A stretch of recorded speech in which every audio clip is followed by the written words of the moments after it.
रंग बिरंगे कमल खिले हुए हैं, बहुत से भंवरे मधुर स्वर से गुंजार कर रहे हैं। जल के मुर्गे और राजहंस बोल रहे हैं, मानो प्रभु को देख करके उनकी प्रशंसा कर रहे हैं। सज्जनों,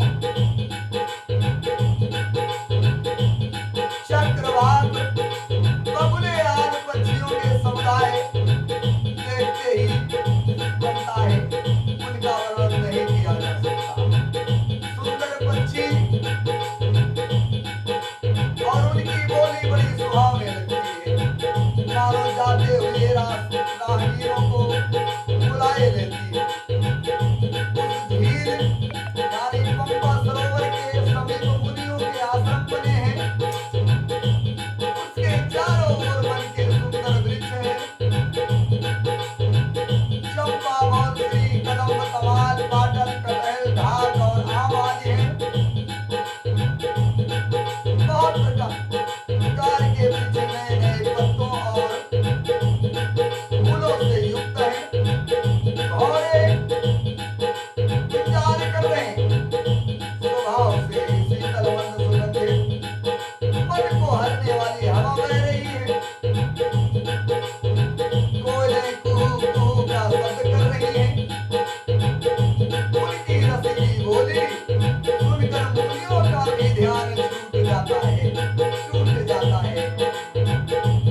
संसार के दुखों का भार सह रहे हैं, बहुत दुख उठा रहे हैं।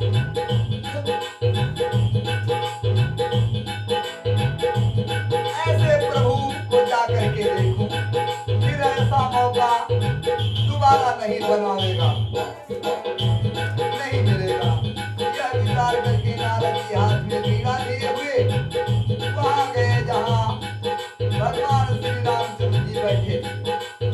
कोमल वाणी से प्रेम के साथ बहुत प्रकार से बखान बखान कर रामचरित का गान कर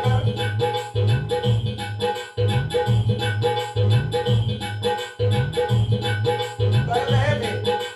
दंडवत करते देख कर रामचंद्र जी ने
हूँ, मुझे दीजिए। यद्यपि आप अंतर्यामी हैं होने के नाते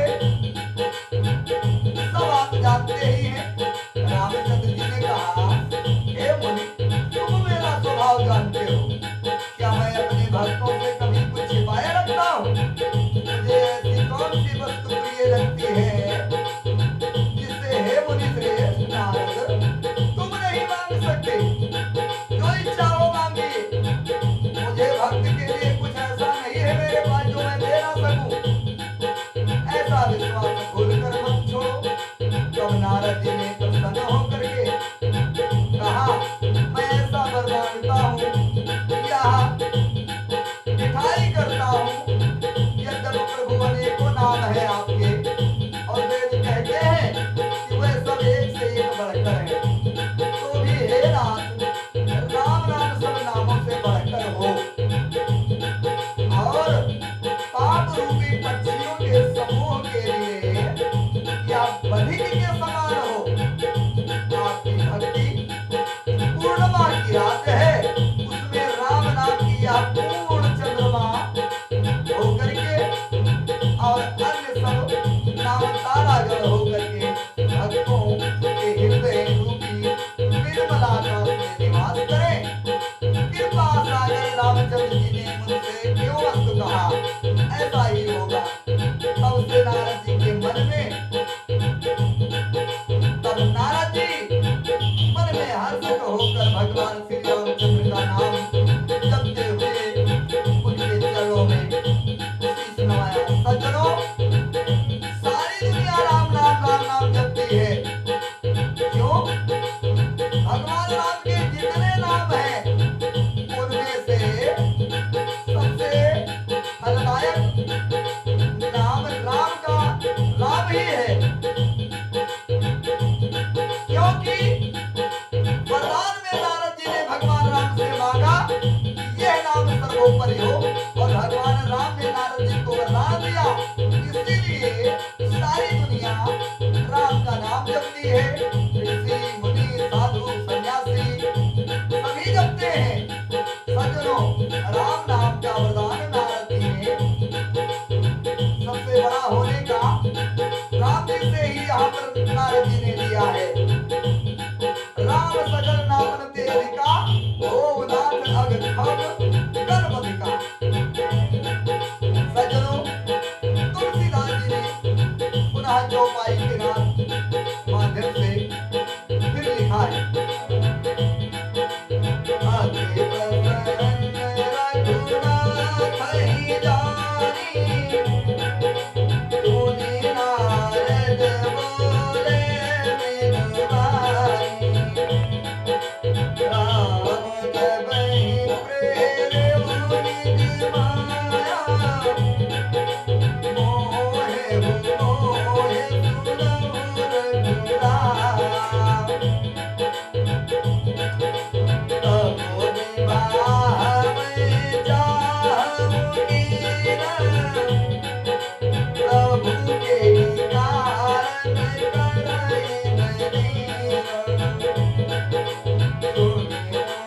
कोई कहु फेरोता, अजय जे मोह तज सकल भरोसा, करहु सदा दिन के रखवारी, जिम बालक राखई महातारी, कहे सुबह अनल धाई, तारा जननी हरि गाई, ओ क्रोध भय देहि सुख पर माता, प्रीति करे नहीं बाँचि बाबा, मोरे प्रौढ़ तनय समझाई,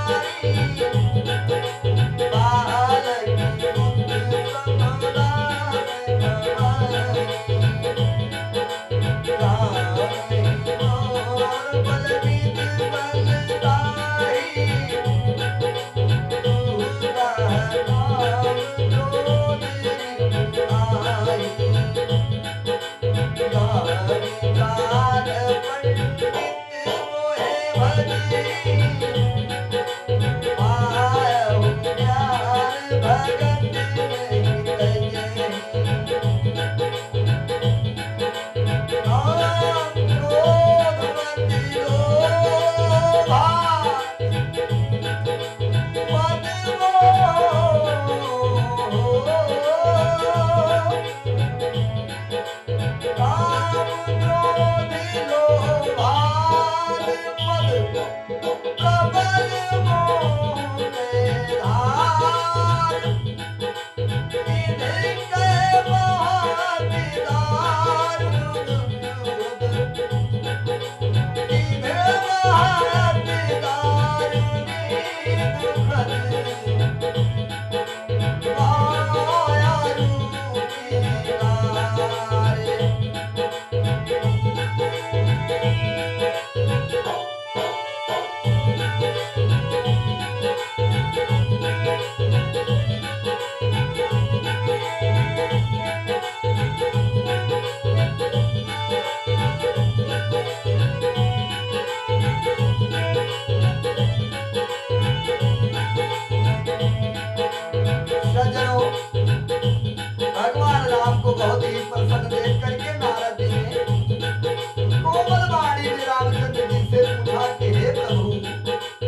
है। बहुत से लोग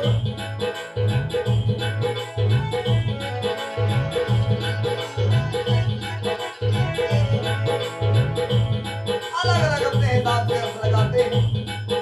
सज्जनों, तुलसीदास जी ने पुनः चौपाई के माध्यम से लिखा है।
हंसाकर नष्ट करने के लिए स्त्री बंसी के समान चतुर पुरुष ऐसा कहते हैं। युवती स्त्रियों की मूल है, पीड़ा देने वाली सब दुखों की खान है। इसलिए हे मुनि, मैंने दिल में ऐसा जान करके और तुमको विवाह करने से रोका था। सज्जनों, तुलसीदास जी पुनः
समझने वाले मेरे नाथ,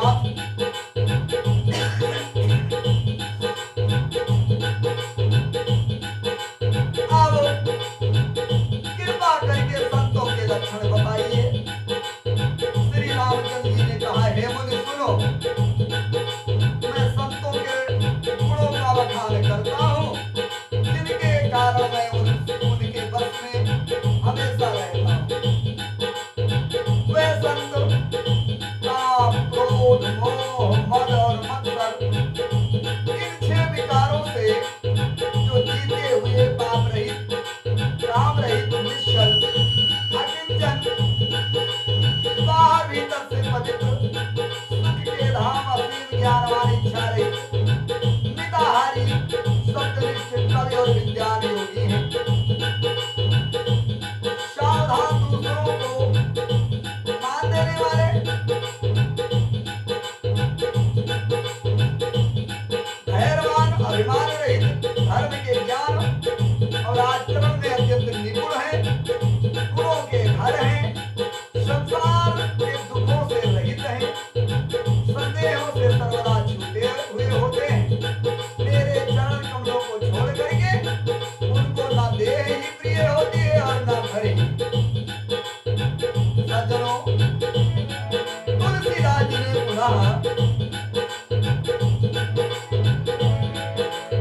चौपाई के माध्यम से लिखा है, आप सभी सुने।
होता है।